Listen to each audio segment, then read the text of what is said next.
Look, very simply, your ex thought you were gullible. When you got out of that last situation, they thought you were very naive. When they were doing what they were doing behind closed doors, when they were talking to these people, when they were out here just living their best life, because you didn't say anything, they thought in their head that you weren't aware. But you were getting the dreams the whole time. You were seeing the signs on your For You page. You were seeing everything, like your spirit guides were literally telling you everything that was happening. But they also told you to shut the hell up. And in the process of that, you thought you were being, misused and abused, but God was using time to your advantage. Once you separated from that person and you detached from them, a lot of the things started to come up. They started to realize that you were aware of more things than you let off.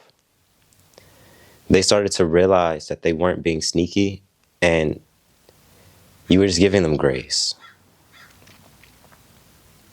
Now that puts you in a very awkward position for a moment. I don't feel as if you were stumped by the situation, as more of it was like a spiritual,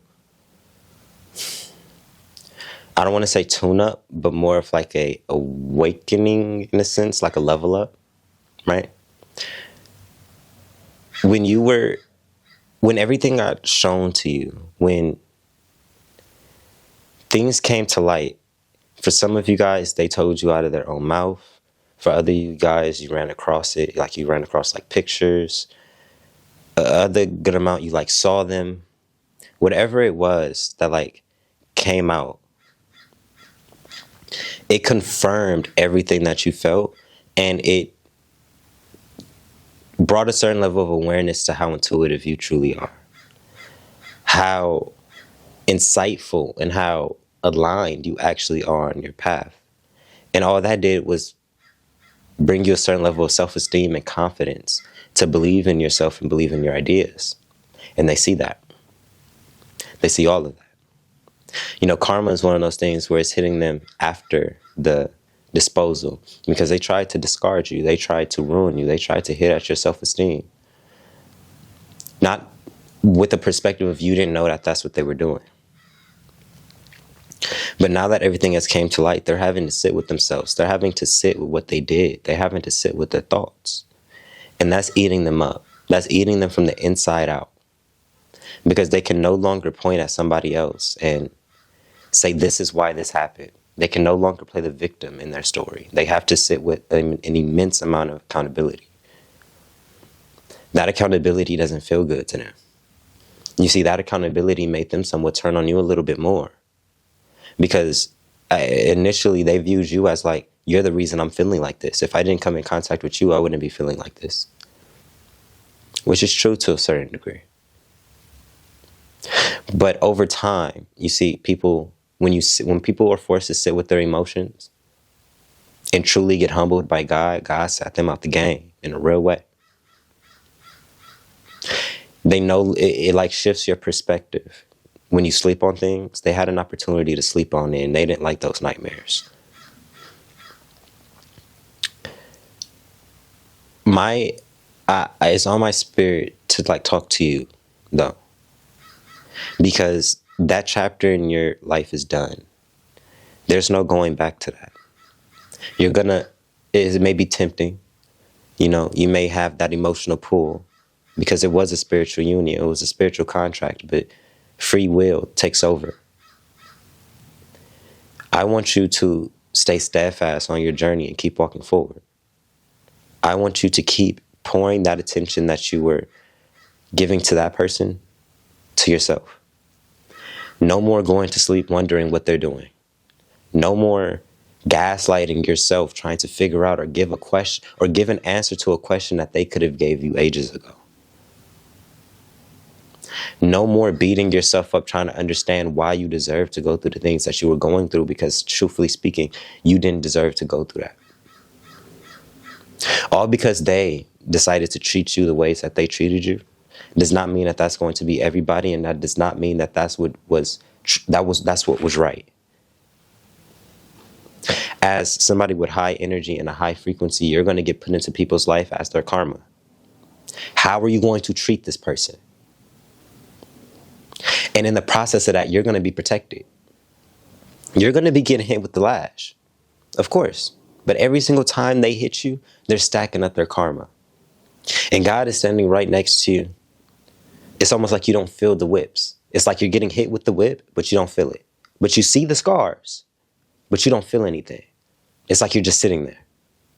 God is like, don't worry. We're going to heal this. You're going to get repaired. But I want to see how long they're going to sit here and hit my child. That right there is like a slap in the face to God. When they're looking at somebody that they prayed for you. And then to get you and abuse you, there's real consequences that come behind that. Everybody likes to say the spiritual path and, God and all sorts of type of stuff, love and light. No, there's consequences. There's consequences for actions. Spirits are around. Ancestors are around. They be pulling strings just like God do. And depending on what spirit team you have behind you and depending on what lash they really hit you with, it's out of your control on the repercussions they get for how they treated you. Don't look back. Don't try saving them. Let them eat it. Because when they had the opportunity to stop what they were doing, they didn't. They thought because since you weren't saying anything, since they weren't receiving the consequences for their actions, it was a green light to keep doing it. Release it. Move on. There's a relationship for you on the other end. There is. If you're watching my videos, if you're in tune with me, you're in tune with love. Whether you realize it or not, whether you feel it or not. If you're anywhere in my vicinity, whether it's in real life, on the internet, anything, you're a lover, period. But your spirit team has a real militant-ass way of moving. They want you to stay pure because that's what makes you you. They want you to be the lover.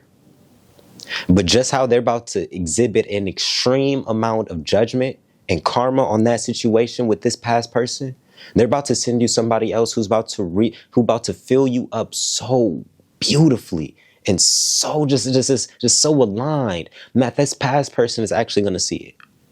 They're going to see it. And that's going to be the cherry on top for their karma. They're going through karma for how they treated you. Yes. And they're going to learn some amazing lessons. Trust me. But the biggest one is when they see somebody else appreciating the things that they had to learn to appreciate after they've lost it. Because there's no going back. Because they know what you brought to the table. They knew how loving, how peaceful, how graceful you are. Especially after this disconnection. They see it clearly. Oh, this was my person. This was rare. They're going to look at that diamond. They're going to look at that rarity get put in the ring of somebody else's hand. And there's nothing that they can do about it. There's nothing you can do about it. Truthfully. Free will kicks in, but karma overweighs a lot of that. And part of your karma is receiving this next person. Now, if you do some dumb shit and you misalign yourself, that's on you. But my spirit is telling me that you've been through enough, you've seen through enough, and you've went through the depths of hell enough to know that you need to hold on to the good shit. And love yourself throughout the process so you don't end up in a situation again where you feel like you're losing yourself the moment somebody doesn't see the life the way that you want them to. Yeah, I think that's it for this one. You have blessings on the way. And karma is being served to the people who overlooked you, belittled you, and treated you like shit because they thought it was in their power to. Yeah, man. I love y'all. If y'all want to book a one-on-one with me, go down in the description, hit my email, hit my Instagram, either or. And I'm going to see y'all later. Peace.